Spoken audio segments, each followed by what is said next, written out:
Hello, I'm Bernard Norcott-Mahany. I work at the Blueford branch of the Kansas City Public Library. This is April is National Poetry Month, and I am celebrating National Poetry Month this year by reading poems of Pindar. Pindar wrote epinician odes, odes of victory for victors in various Pan-Hellenic athletic competitions. This is because this is an Olympic year, and so I thought it would be nice to combine the poetry and athletics.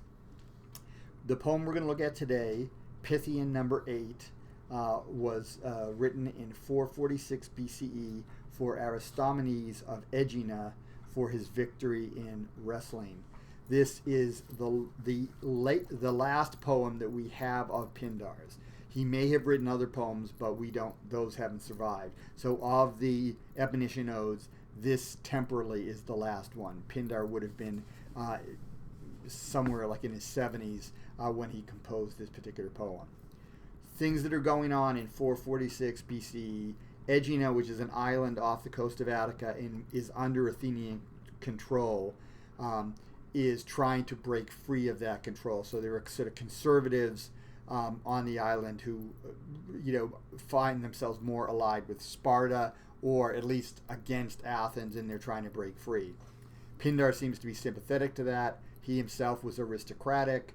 He's also a Theban, and the Thebans don't like Athens very much. So the other strange thing about this poem is it does not make reference to the Aeacidae, so Aeacus or his sons. Aeacus is associated with the island of Aegina, as are his sons Telamon and Ajax. And then, of course, he also has another son, Peleus, who has sons Achilles, and Achilles has a son, Neoptolemus. All of them were sort of important with the Trojan War episode, and they're basically the big heroes in Aegina. So they are not mentioned at all in this poem, which is somewhat unusual. Instead, Pindar focuses on the Seven Against Thebes expedition, and he brings to mind a couple of heroes from that expedition. So, Pythian number 8 for Aristomenes of Aigina, winner in the boys' wrestling. Kind-hearted quiet, daughter of right, you who make mightiest cities and hold the last keys of counsel or war, accept in the name of Aristomenes this Pythian victor song. For to use gentleness or to be used with it, you know the perfect time. You too, if any drives home into his heart unsweet anger, will harden your face against the might of your enemies and clap the upstart in the bilge. Porphyrion did not know this. When he aroused her too far, the gain I like best comes from the house of a willing giver, but force trips up at last even the loud boaster. Cilician Typhus with 100 heads did not escape her, nor the giant's king. They went down before the thunderbolt and the arrows of Apollo, who welcomed with friendly heart Xenarche's son from Crissa, with the grass of Parnassus in his hair, and with a Dorian triumph.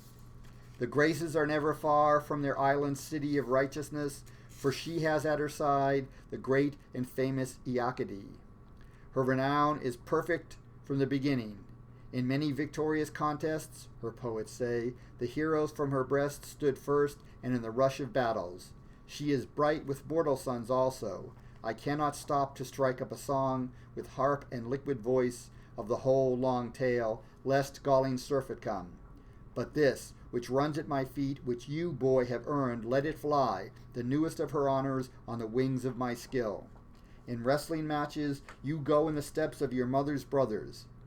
Theognetus at Olympia is not shamed by you, nor the victory of the enduring limbs of Cleitomachus at the Isthmus. You exalt the Medellid clan. Of you was the word spoken in riddles once by Oicleus' son, when he saw the sons holding their grounds in the 7 gates of Thebes. When they came from Argos on the second journey, the afterborn, thus he spoke, whilst they fought.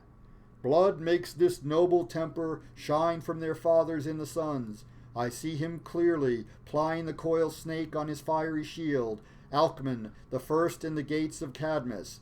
But he that was broken with trouble before is compassed with better omen news, the hero Adrastus. Though his own kin shall turn his joy to woe, he and none of the Danaans beside shall gather the bones of his own dead son, and so by the gods' will shall come his army unharmed to the wide streets where Abas ruled. So Amphiaraus spoke, and I too am pleased to lay my wreaths upon Alcman and shed the dew of my song. He is my neighbor, he guards my goods, he met me in my road to earth's renowned navel, and broached that prophet's art which is his by inheritance. And you, far shooter, master of the glorious shrine which welcomes all in the valley of Pytho, you granted there that greatest of joys, and at home before this, in the feast of your sister and you added the fivefold contest's coveted prize. My king, be pleased, I pray you, to let your eyes rain melody on every step that I take. At the side of the sweet singing procession, justice is standing. And I praise Anarches for the gods' unenvious regards on all your fortunes. For many suppose he who has won good things with no long stretch of toil is the wise man among fools, and marshals his life with plans of unerring judgment. But such things do not lie in man's power. Fate is the giver, and throws now one man above, now another beneath his hands. Compete in measure. You have had the prize at Megara and in the valley of Marathon. And of those games of Hera at your home in 3 victories, Aristomenes, you have made a conquest indeed. And now 4 times you came down with bodies beneath you. You meant them harm, to whom the Pythian feast has given no glad homecoming like yours. They, when they meet their mothers, have no sweet laughter around them moving delight. In back streets, out of their enemies' way, they cower. Disaster has bitten them. But who in his tenderest years finds some new lovely thing, his hope is high, and he flies on the wings of his manhood. Better than riches are his thoughts, but man's pleasure is a short time growing, and it falls to the ground as quickly when an unlucky twist of thought loosens its roots. Man's life is a day. What is he? What is he not? A shadow and a dream is man.